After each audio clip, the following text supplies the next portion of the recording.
We made a really sad hello world file earlier, and now we've actually gone over some tags, so let's use some of those tags to make our hello world less sad. It still won't be great, but it'll be better. So here's my hello world file from before.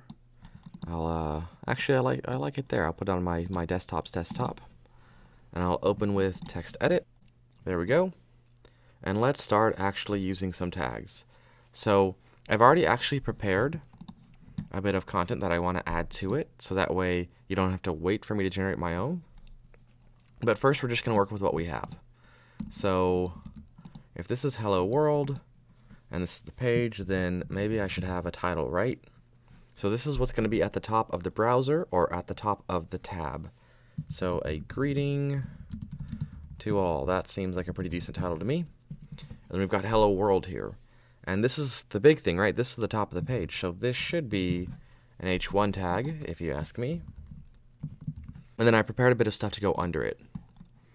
I decided that I want this to go under it. So this is my hello world page, and I've actually prepared stuff for a whole separate page because I'm going to show you how the anchor element works while doing this. So I'm going to go ahead and copy and paste all of this in.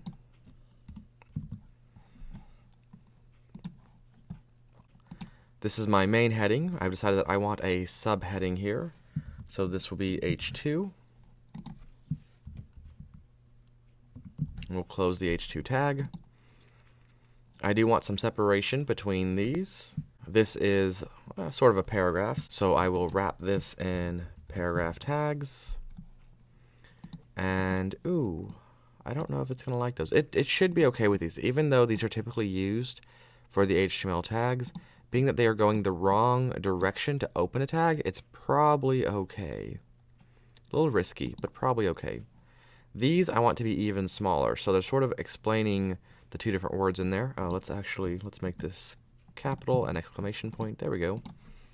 So I'm going to make this an H3 element, and we'll open and close the appropriate tags. We'll wrap these in paragraph tags. Same thing once again.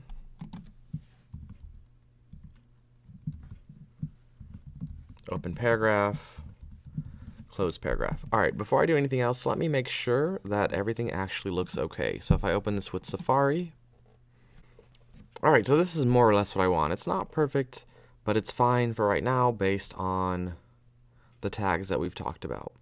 Now what I actually want is I have this other file here that I have gathered information in, and I want this to be sort of more information about some of these things. And at the bottom of each little chunk of text, I've added in this more information thing here, and I want to make these links that will go to the glossary page.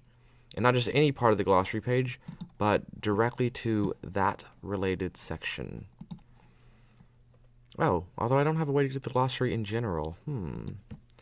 Let's, at the very bottom, add go to glossary. So this will just go to the top of the glossary.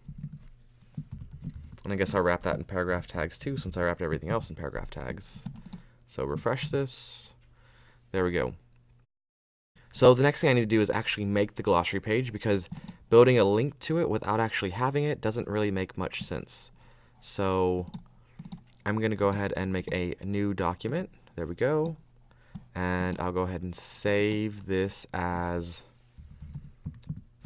glossary.html. And there we go. We've got the hello world file and the glossary file. So I'm now going to drop in all of this into that. So it's like, I don't need to save that. It's like an expanded version of this. So at the top, let's add another title. I guess I'll just call it glossary. And this will be an H1, just like before. And these will all be H3s. You know, I'm actually going to go ahead and copy and paste it in because it will be faster.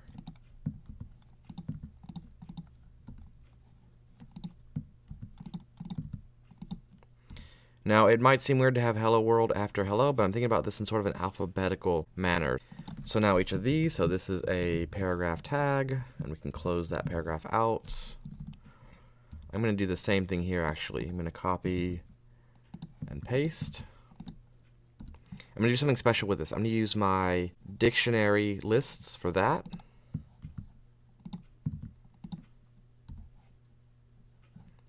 Ooh, you know what? Actually, I'm going to make these H2s, because then that can be the H3.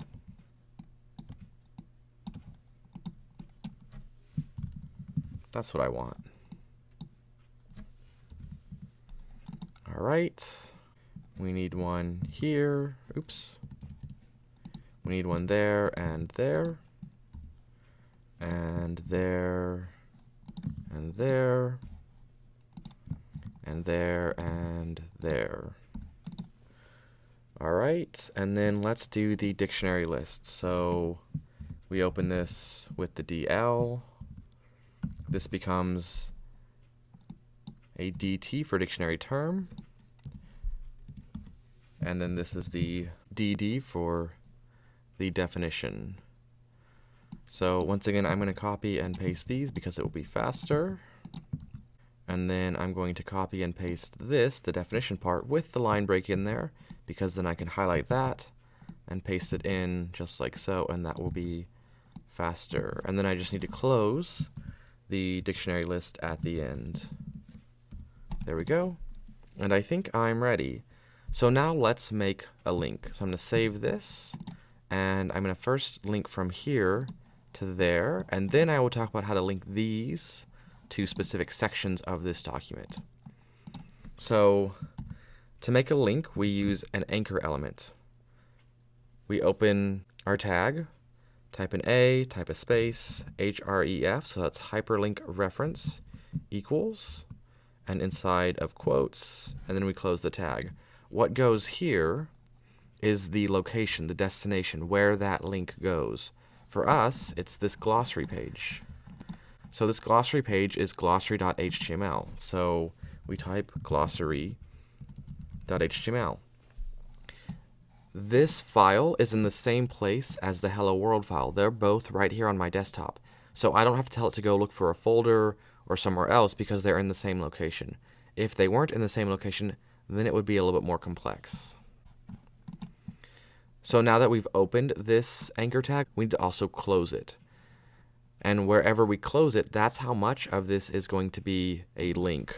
So I don't want, well, there's not really much of a rest of the document, but if I were to add something, I wouldn't want it to be a link to, so I'm going to close it here.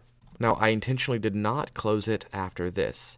This anchor tag here is written after this P tag, so it should close before the end of it. So this P element sandwiches this anchor element. So think about that hamburger, right? You have the toppings and the burger and everything inside of the bun. Same thing. So if we save this and we open with Safari, there we go. We now have a link down here, and if I click it, there we go, it worked. So that is a link. That's an anchor element. Now what if I want it to go to certain parts of this page? Not just the top of it, but like I want hello to go here, and I want hello world to go here, and I want world to go way down here. So how do I do that? It's not that hard. We're actually most of the way there already. The difference is we need to give it some sort of reference inside of here so it knows where to go.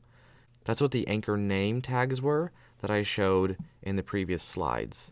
So if this is where hello is, I can put an A name here, and this will be hello. And if this is where hello world is, I can put an A name here, and this will be hello world. And if here's world, this will be a name world. All right, so now how do I get these links to actually go to those spots? That's really not that hard either. It's just a little bit more than what we already did. So I'm going to copy this anchor element that we already made and just reuse it. So we'll start it here, and it's going to close right after this. once again sandwiched by the paragraph elements. And after the glossary.html, we need to tell it to look for this anchor here. So we put in a £sign or a hashtag, and we just write whatever that a name was. So hello world with a hyphen in between. And if we save it, let's just try it out. Open with Safari, more information, there we go. Well, sort of. It wasn't at the top, it wasn't quite here, but that's because it ran out of space at the bottom. If I were to make this like much thinner and try again, now it should be closer. There we go. It's still not quite at the top, but that's once again because it ran out of space at the bottom, but you can see it tried. It tried to get there, so it worked. If we had a bigger glossary with more stuff below it, then it would have worked. Alright, so now let's do that same thing with the others. We will put that there, and this is hello, so let's delete down to hello. Let's close our anchor element. And one more, so it opens here. It's searching for the anchor name world, and we close that element.